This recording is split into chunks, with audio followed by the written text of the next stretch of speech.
Coming up on the Q30 Newscast, Quinnipiac's on-campus vaccines are starting this Thursday, April 29th, and the Johnson & Johnson vaccine is making a comeback. Let's see what students have to say about it. Plus, the university just released new guidelines for in-person commencement. There was a bear sighting in Hamden, and Denim Day is upon us. All that and more on the Q30 Newscast.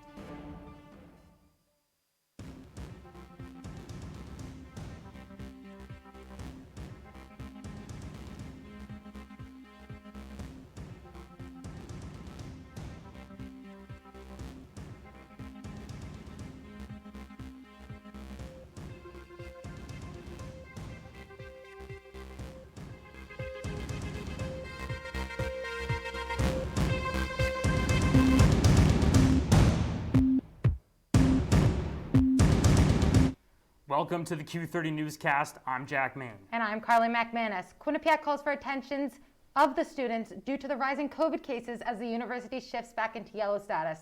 There are currently 45 active cases in isolation. Quinnipiac reported 37 new cases today out of 2,169 tests. This data covers the last 5 days and shows an increase in case numbers on campus. As a result of the spike in cases, the university has paused visitors to all residence halls until the end of the semester. Graduation is still on for the weekend of May 8th. Quinnipiac will be holding on-campus vaccines starting tomorrow, Thursday, April 29th. Q30's Grace McGuire has more on the story. I'm standing outside the rec center where both students and faculty can get their COVID-19 vaccine starting Thursday. Quinnipiac recently announced they'll be offering the Pfizer vaccine on campus this Thursday and Friday. Students are encouraged to register through a link in the vaccine clinic email. By now, all the slots for Friday are full, but there are still many appointments available for Thursday.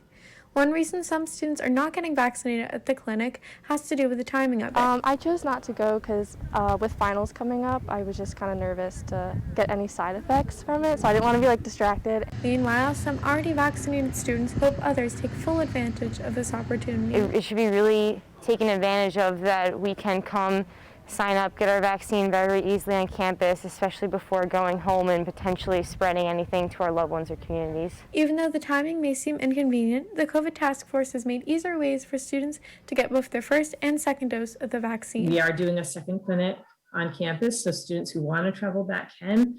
The governor has also been in touch with governors of surrounding states, encouraging them to allow their students who've gotten one shot in Connecticut to get their second shot in their home states. Especially since COVID numbers on campus are rising, Quinnipiac faculty highly encourage students to get vaccinated however they can. If people have the opportunity to get vaccinated at home, we're comfortable with that too. Our goal is really to make it as convenient as possible, and that's why we decided to have this clinic. The clinic will be held in the BurtCon Gym on April 29th and 30th. I'm Grace McGuire for Q30 News. The Johnson & Johnson vaccine is back on the market after 6 women had reported having blood clots after receiving the single-shot dose. Q30's own Hespitha Rajan has more on the story. After the Center for Disease Control and Prevention Advisory Panel's announcement on Friday, the distribution of the Johnson & Johnson vaccines have restarted. It was initially paused due to 6 unique cases of blood clot. The pause was intended to take a closer look at these cases and reevaluate the vaccine. More importantly, they also paused it so that they could give time for our healthcare professionals to be able to understand what to do should they actually incur somebody that. If given the opportunity to take the J&J vaccine, one of the students said that she would take it. There was obviously going to be some drawbacks, and even with a flu shot, there's always something that goes wrong with somebody because everybody has different health conditions, and that's a very small group of people in comparison to the population that has taken the vaccine. Patients who have had an autoimmune response to thrombosis are advised to not take the J&J vaccines. If you've not heard the term before, then there's nothing to worry about. It's one of these things that people go, wait a minute, have I had that? If you don't understand the word or wonder if you've had it, then you don't have it, right? So it's one of these things. It's not like the average person has to be worried. This pause has also created other doubts for students. It just put a little more fear into my brain, thinking that, if it happens to one of the vaccines, it could possibly happen to one of the other ones.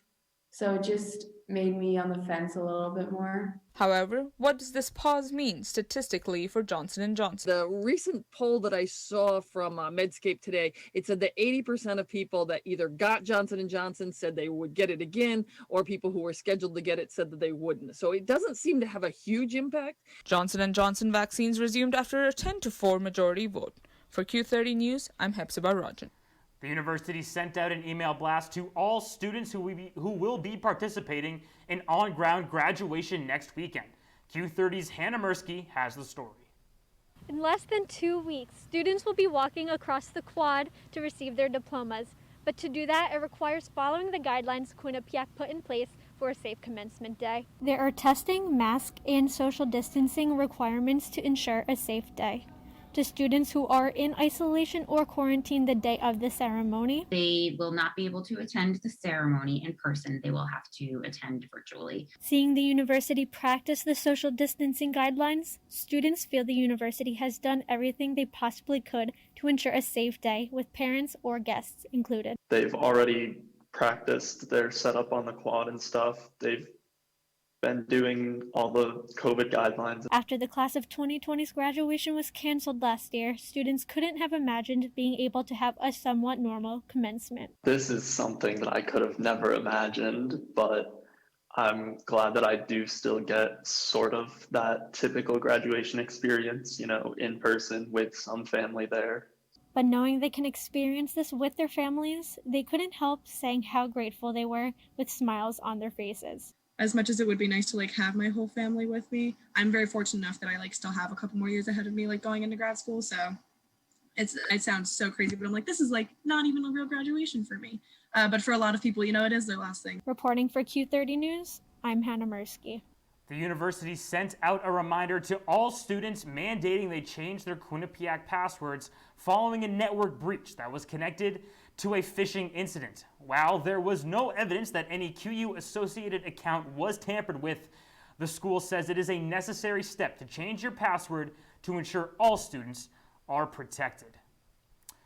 Carly, the weather has been crazy lately. I have no idea if I need a raincoat or a t-shirt when I leave my dorm. I know, it's been absolutely crazy. I dropped my jacket back off at home, so I literally have been running around in sweatshirts and layers. Everyone's favorite weatherman, Luca Triant, is in studio to give us our 3-day forecast. Thank you, Jack and Carly. I'll give you a little tip of what we will be facing over the next few weeks, over the next few days. But we are seeing some rain right now and going into tomorrow with a high. We're right now seeing in Hamden high of 62, tonight going down to a high of 53. Then on Thursday, tomorrow, it will still be raining, so don't forget a raincoat or a umbrella, 63 and a low in the mid-50s that night. Friday, of course, getting a bit dry with a high of 65, going down to almost 40. So, of course, bundle up. I will have that and so much more right after this break.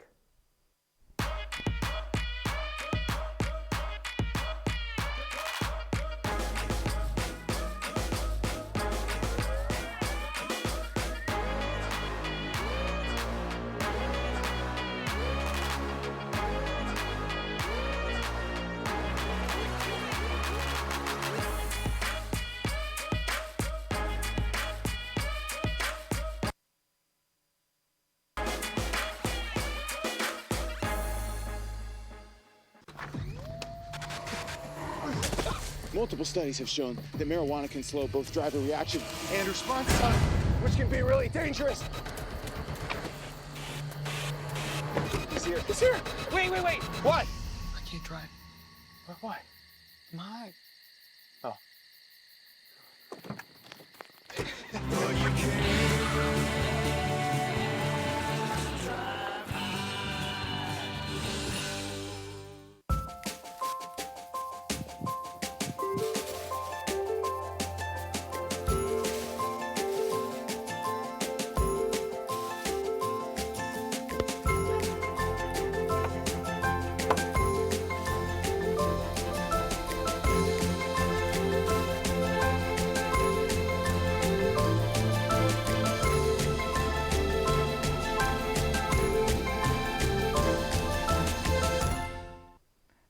University held its last community healing session of the semester on Tuesday, April 20th.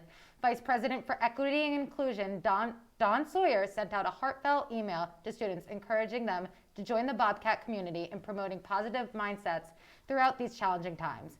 Q30's own Melanie Carreri sat down with Dawn Sawyer throughout the session. Human connection. The university community hosted a virtual roundtable discussion called The Impact of Patient Education and Health Literacy, How They Affect Health Disparities. The seminar was held by students Dawn Sawyer, Lynn Copes, and Dr. Listy, Anam Thomas. The seminar was open to the public and allowed students to ask questions regarding health disparities. Denim Day was up and running today here on campus. This is to bring awareness to victim blaming and destructive myths that surround sexual violence. The Quinnipiac community encouraged to wear jeans today as a visible protest against the misconceptions that come with sexual violence. Denim Day began after the Italian Supreme Court overturned a case where a 45-year-old driving instructor raped an 18-year-old girl. As a community, we can stand up for such injustices to bring awareness to these tragedies.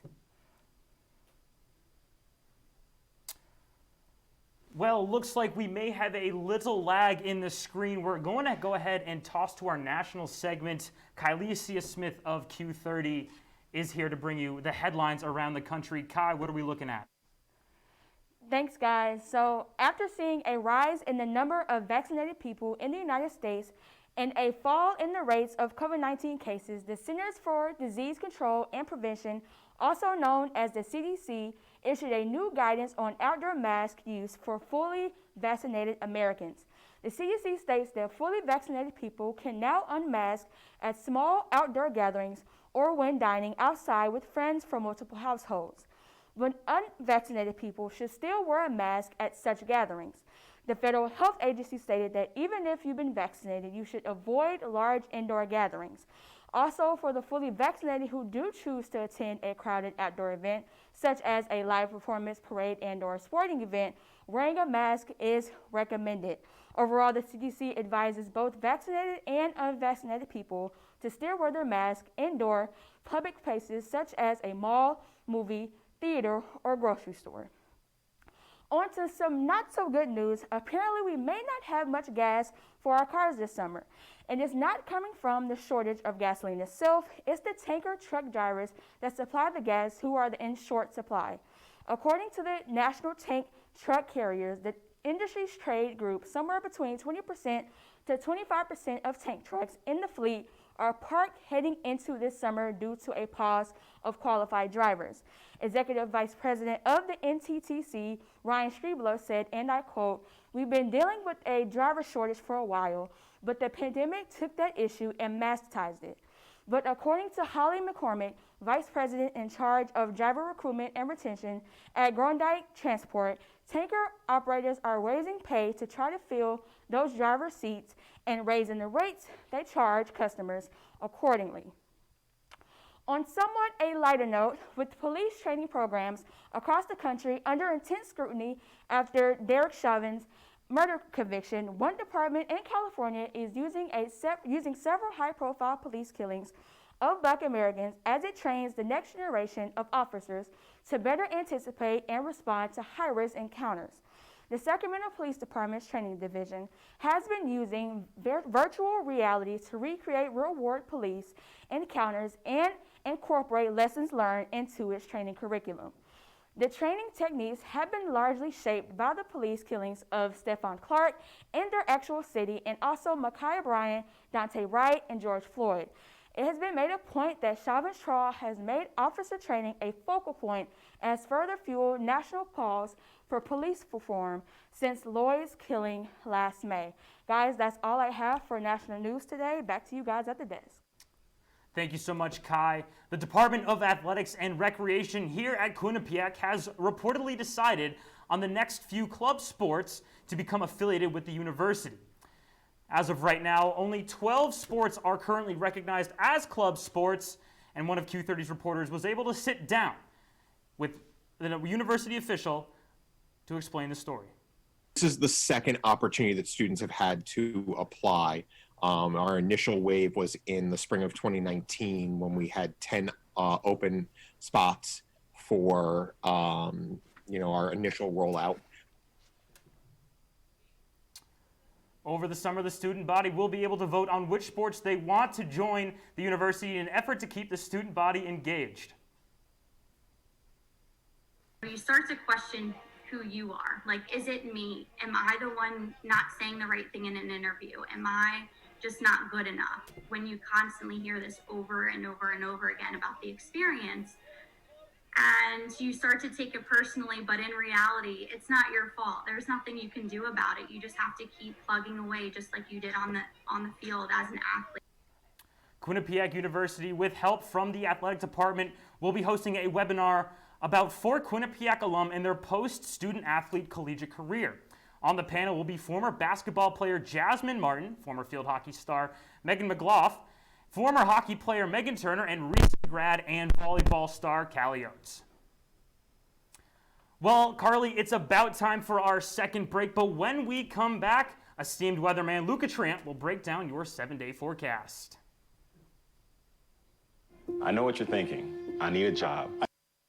I need a new career. Well, I've been there. I've been there. I've been there. I wasn't happy with what I was doing. After high school, I didn't have a plan. I just wanted to start working. I got laid off twice, but you gotta keep going. You just need the right skills. Find an apprenticeship. I found a 2-year IT program. I found a medical course online. I'm now a consultant in the tech space. You have more options than you think. You can do this. You will find something. You will find something new.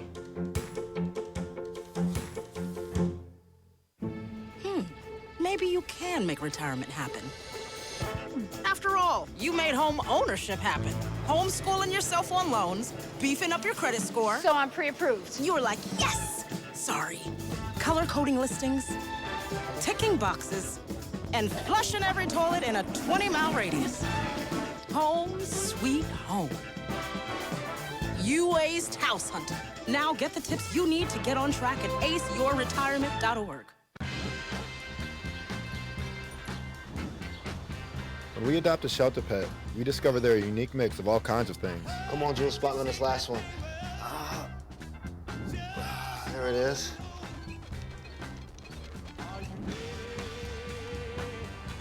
Keep going with it. Leo. They're a little bit of a lot of things, but they're all pure love. Here we have Luca Triant in the studio to give us a little insight into what the weather is going to look like this next week. But before that, I am so excited for this May weather. It literally cannot come soon enough. I can't with this rain and This semester has just been such a bummer for a lot of students all around. No break, unable to get any kind of quality outside time, which amount of classes that we've been taking. And Luca's going to make that all better for us. So Luca, what do we have to look forward to the next 7 days? Jack, I love outside time just as much as the next person, but unfortunately, for the next few days, we will not be seeing that much. Tonight already, it is raining just a little bit, but tomorrow, it will carry on until tomorrow with a high of 63. So, kind of what we're seeing right now, not as hot as it was today, with a low in the mid-50s. However, going on into Friday, we will be seeing a high of 65 with a low of 41. So getting kind of really down there, kind of a reminder of early spring, but it will be a little bit drier. Moving on to the weekend, we will be seeing a high of 63, going down to a low of 48. So, kind of going a bit higher there. And of course, on Sunday, it will be finally going up back into the 70s with a high of 72, going down to a low in the mid-50s. We will be seeing for the rest of the day, around the state, we will be seeing they switched a little fast there, but it's fine. Of course, in New Haven, where we are, this is the temperatures right now at this hour.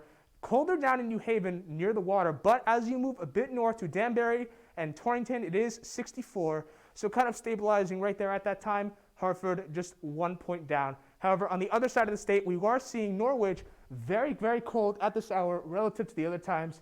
Norwich 56. New London very, very east out there, very low at 53. Anyways, that's what we're seeing in the weather right now. Jack and Carly, back to you. An Earth Day celebration took place this last Thursday on the quad. Students around campus went outdoors to get some fresh air and enjoy an eco-fashion show which took place in the Piazza. This event was hosted by students for an environmental action in the Albert Schweitzer Institute. Q30's very own Matthew Juronsik sat down with Vincent Contrici on the event. Right now, we are experiencing the effects of global climate change, and it's a marker of that we need to work harder to be better stewards. 3 new environmental bachelor's degree programs will be launched in the fall of 2021. Students can major in environmental science, sustainability, and environmental policy, as well as co-major in environmental studies. Q30's Hannah Mursky spoke with Mary Paddock on the programs. I've had a number of students who have designed majors around environmental issues. So it's something that the students on campus are very well aware of. And this is something that touches everyone, no matter what their walk in life, no matter what their profession. And so what we've tried to do with the program, in addition to providing the academic foundation for students and faculty for that matter, to be able to address some of these issues. Justice was served for the family of George Floyd, who was killed in the streets of Minnesota last May.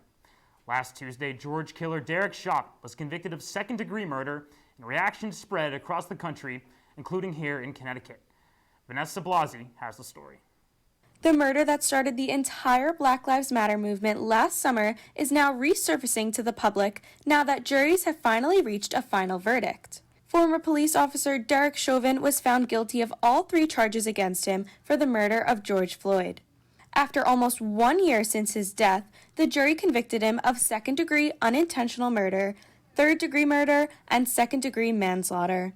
Many students at Quinnipiac were not surprised nor upset by this verdict. I definitely think it was the right decision. I feel like sometimes when cops do the wrong thing, they kind of just get brushed under the rug and they just continue on with their lives. But I think this is like he deserved what he got, and I'm glad that they proved him guilty. Some believe that in different times, this wouldn't have gained as much needed public attention as it did. If there was no one filming this, if the public wasn't able to see with their own eyes, what happened on that day, then you could have had a very different outcome. Chauvin is predicted to face decades in prison with his charges. Many students say this could be the beginning of a good change in society. Now it's becoming more ubiquitous with video. So unfortunately, we may be seeing more of this going forward, but in some ways that's a good thing because it will open people's eyes to what really goes on in the world. This is a small step in what needs to be done, going in the future or that. Not even that what needs to be done, but just a small step in justice being served for everything that happens with police brutality and stuff like that. So while, yes, we can be happy that it happened, we shouldn't celebrate as if this has solved the entire issue. Students and faculty are continuing to look forward and push for more justice in the future. I'm Vanessa Blasi for Q30 News. The 2020 census was just released, and the results show that some states lost some seats in the House of Representatives. Gage Kilborn has that and more on Q30's Politics segment. Thanks, Jack. It has definitely been a crazy week in politics, so let's get right to it. The results are in for the 2020 census, and here are some notable changes for the next decade in the House of Representatives. New York, California, Pennsylvania, Michigan, Ohio, West Virginia, and Illinois each lose 1 seat. This is the first time in state history that California lost a seat. Jack Pitney from Claremont McKenna College stated, quote, "People aren't moving to California quite the way they used to because it is really expensive in much of California," end quote. Also, New York needed just 89 more registered people to keep the seats that they lost. Meanwhile, Oregon, Montana, Colorado, Virginia, and Florida all gained 1 seat in the House of Representatives, and Texas gained 2 seats. Since 1910, Texas has gained 20 seats in the House of Representatives. All the states that gained a seat voted for the Republican Party in this past year's election, except for Oregon. The Justice Department is opening a pattern and practice investigation on the Louisville Metro Police Department following the Derek Chauvin case verdict. The LMPD have been in the national news a lot recently since the shooting of Breonna Taylor. Attorney General Merrick Garland stated on Monday, quote, "It will determine whether LMPD engages in unconstitutional stops, searches, and seizures as well whether the department unlawfully executes search warrants on private homes, end quote. No officer has been charged directly for her death. However, the officers were fired. The investigation will be led by the Civil Rights Division for the Western Division of Kentucky and will include a comprehensive review of the police department. Finally, President Joe Biden's infrastructure plan finds majority of the United States in support. 58% approve of the proposal, 90% Democratic approval, 57% independent approval, and 19% Republican approval. Majority of the people of color approved of this proposal, while the white demographic was split down the middle. To pay for the infrastructure, majority of Americans want large corporations and people who make $400,000 annually to pay for this plan. The plan is scheduled to help improve the United States eco-friendly mindset, as in the last grade for the United States' environmental affairs was a C. This plan is believed to cost $2 trillion for everything to be cleaned up in the next 8 years. That is all I have in politics. Back to the desk. The 93rd annual Oscars happened over the weekend. Ethan McCabe will be back more with entertainment right after the break. Honey, what I think you need is a socket wrench. I played JV basketball. I'm sorry. I don't think it looks right. This is good, and it's all good, baby. Is it really all good?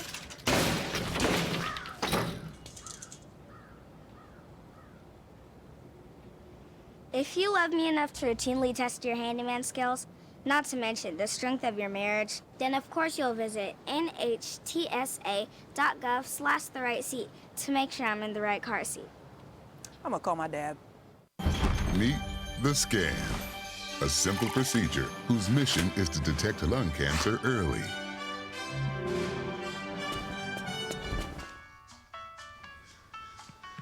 I'm here to save you. But I feel fine. That's great, but you may still be at high risk for lung cancer. Oh man, that's a new fence. If you smoke, early detection could save your life. Learn more at savedbythescan.org. I think it's just vapor with flavor. It won't hurt my kid like cigarettes, right? Vaping is safer than smoking, isn't it? There's really not even that much nicotine in them, right? My kid? My kid knows it's dangerous. Get your head out of the cloud. Today, nearly 8,000 kids will start vaping, maybe even yours. Learn about the dangers at talkaboutvaping.org. The 93rd annual Oscars happened on Sunday night. Ethan McCabe has more on the night and other Hollywood news updates. How's everything going, Ethan? Hey guys, thank you. Hello everyone watching home. I'm Ethan McCabe. We have a lot to talk about tonight regarding entertainment, so let's dive right in. On Sunday, April 25th, the 93rd Oscars happened. Nomadland was the big winner, taking home 3 Oscars, including Best Picture, Best Director, and Best Actress. Chloe Zhao just became the second woman and first Asian woman to win the Best Directing category. Among other surprised was Anthony Hopkins winning Best Actor over the highly regarded favorite Chadwick Boseman. While the setup was different in years past due to the pandemic, it was still a huge success nonetheless. Next up, we have legendary director Steven Spielberg with his latest upcoming West Side Story movie. The remake of the 1960s classic just revealed the first teaser during the Oscars on Sunday. Starring Enzo Elgort and Rachel Zegler, the teaser revealed a lot of important details of what is to come in December. And although it will feature a new entire cast, Rita Moreno, who played Anita in the original, will be back in a small cameo. I cannot wait to see it on the big screen on December 10th. And last, sad news for Marvel fans, because the last episode of Falcon and the Winter Soldier just had its final episode of the season. Released this Friday, Marvel fans have been enjoying themselves every Friday since January, ever since WandaVision came out. But now it will be a long time in forever that there will be no new Marvel content coming out on this Friday. But don't worry, fans will only have to wait just 1 month before the upcoming series Loki debuts on June 11th. Marvel has certainly been killing it this year with their content. That's it for me, guys. I am Ethan McCabe, and thank you, Kay, for being an amazing director. Thank you, guys. Back to you. All right, Jack. I'm not sure if you saw, but honestly, there was a bear in a tree the other day. That's pretty much all I got to say. It was one of the most crazy sights that I had to see on social media this past week, and I know it made Quinnipiac Barstool, my good friend Andrew Del Piore, was the man who was featured in that, but I believe we do have a video on that. And there it is right there. You see the bear in the tree. Don't know how he got there. Bears must be good at climbing trees. Wouldn't you say so? Yeah, I mean, I guess. Thank you for watching our last Q30 Newscast of the semester. That's all we have for tonight. Make sure to keep up to date on our Q30 website, our Twitter at Q30 News, and don't forget our new Q30 app. I'm Jack Main. And I'm Carly McManus. Good night, Bobcats.